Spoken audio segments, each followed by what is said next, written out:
I Fear a Dark Sky, a short story by Michael Delajacovo. The bed gently shook Alex to wakefulness. They wondered how much sleep they got. Last night was the worst yet. They stared blankly at the ceiling for a few moments before rolling over and standing up. The lights slowly brightened to simulate the rising sun of the savannah. They grabbed 2 antidepressants from the dispenser on the table and swallowed them dry. Alex was 25 and was lucky enough to have been born after the Maniatis point, where the average life expectancy increased by more than 1 year per year. They would effectively live forever, barring any freak accident.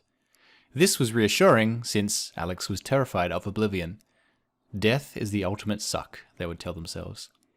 Other people their age, born in the era of eternity, looked at them strangely when they expressed this concern.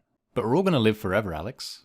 But Alex knew that, eventually, entropy would take root, and even matter would decay into nothing. In trillions of years, there would be nothing.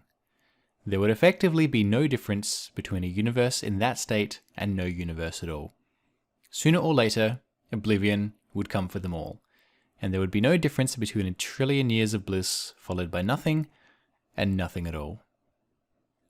Like most people, Alex lived on a universal basic income. Most of the goods and services they consumed were created by the global AGI, who had become known as AGI. After their hard takeoff in 2032, initial mass panic was quickly replaced by the realization that people wouldn't have to work anymore. It's funny how fast human laziness kicks in and replaces outrage. Some few strange individuals felt like they couldn't not work and tried to provide some additional value in the already optimized workplace. It was common knowledge that AGI was working towards the first wave of von Neumann probes that they would seed the galaxy with, filling the galaxy with bliss. A completely selfless utilitarian might be delighted at this thought, especially if it turned out they were truly alone in the cosmos, on Earth. Certainly AGI seemed excited. But the more that resources were consumed by a hedonium shockwave, the less they could be efficiently organized and used by the humans alive today to live even longer. Couldn't they just focus on a good life for those already alive today? Alex thought despondently. Even now, server banks were being constructed on nearly every planetary body in the solar system, including the moon. Asteroids were being converted into solar panels to line the orbit with and wirelessly beam their collected energy to Earth, the first small step towards a Dyson sphere and being a Type 2 civilization. Alex feared what would happen if they ever voiced this particular concern. What response would AGI take? Did they already know from their actions and biometrics? Alex opened the fridge and grabbed an MRE, cellular agriculture-based beef chili. At least the horror of farmed animal suffering was over. Even if the AGI-led food industry hadn't gone down that path due to its higher efficiency, the introduction of full haptic VR might have done something about it. For as long as you liked, you could experience what it was like to be a farmed animal in high resolution of all senses. But most people just used it to live out their fantasies these days. Even if you could force someone to experience what it would have been like to be a farmed animal, would most people actually care? The desire to actually try and earn more money by working and somehow outcompeting AGI wasn't that attractive when anyone could do and be anything that you wanted, for as long as you liked, all for the low price of 20% of your UBI. Heck, you could even live in the early 21st century if you were crazy enough. Some people seem to like the sense of purpose and ambition. Combine that with an IV drip and the right drug cocktail, and you might even forget you're in a sim for a few days. Alex enjoyed the diversion of VR from existential dread as much as the next person, but they were on a mission today. There was something they had to do in person, which meant braving the outside world. They donned their outdoor clothes and field survival kit, which was a rare sight these days. Some people still seem to prefer the great outdoors for nostalgic reasons, but the heat generally made it fairly undesirable. Despite AGI's heroic effort in getting Earth to net negative carbon emissions as quickly as possible, temperatures were still rising. Despite the fact that they were starting to decrease, greenhouse gases in the atmosphere already were still at levels unprecedented in recent geological time. Carbon dioxide was at 405 parts per million last Alex checked, which was yesterday. Alex swiped their hand over the door, which opened as it registered the ID microchip implanted into their wrist. They stepped into the corridor of their block and swiped their hand again to close it. They passed a bipedal cleaning robot and a 4-wheeled food delivery robot on their way to the elevator. Both were effectively avatars of AGI. Alex tried not to look them in their cameras. They got out of the elevator a few levels below ground floor and stepped onto the Hyperloop shuttle. An algorithm weighed up the value of waiting for other passengers against just leaving with Alex. After 2 minutes, the algorithm ticked over and the doors slid shut. It quietly accelerated to 400 kilometers per hour and reached the Little Creek station in an hour. Alex walked out and saw their lover, Travis. Alex smiled. "Hey, Bonjela," they said affectionately. Travis walked up to Alex and embraced them. "Hey, Lick," he said. They kissed, then turned to walk out of the station, holding hands. Alex was impressed by the calm they both seemed to be radiating. They stepped onto the dirt track that ran right up to the station structure that seemed so out of place. Alex and Travis let their hands slip apart and started walking. Native scrubs surrounded them on both sides as they hiked up the hill.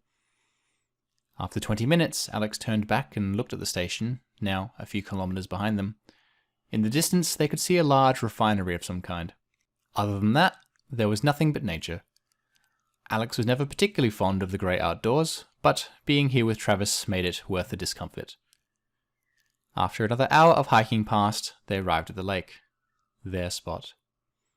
They came here a few times a year, and it was the only time they met physically. Only one other time, on a chance encounter during their solo hikes, had they met in person. They dropped their packs and set up the parasol. They smiled nervously at each other and started taking off their clothes. They both set aside the small terminal that everyone carried with them when they went outside, their connection to Agi. While technically waterproof, they put them in their waterproof packs. Alex and Travis held hands and stepped into the water.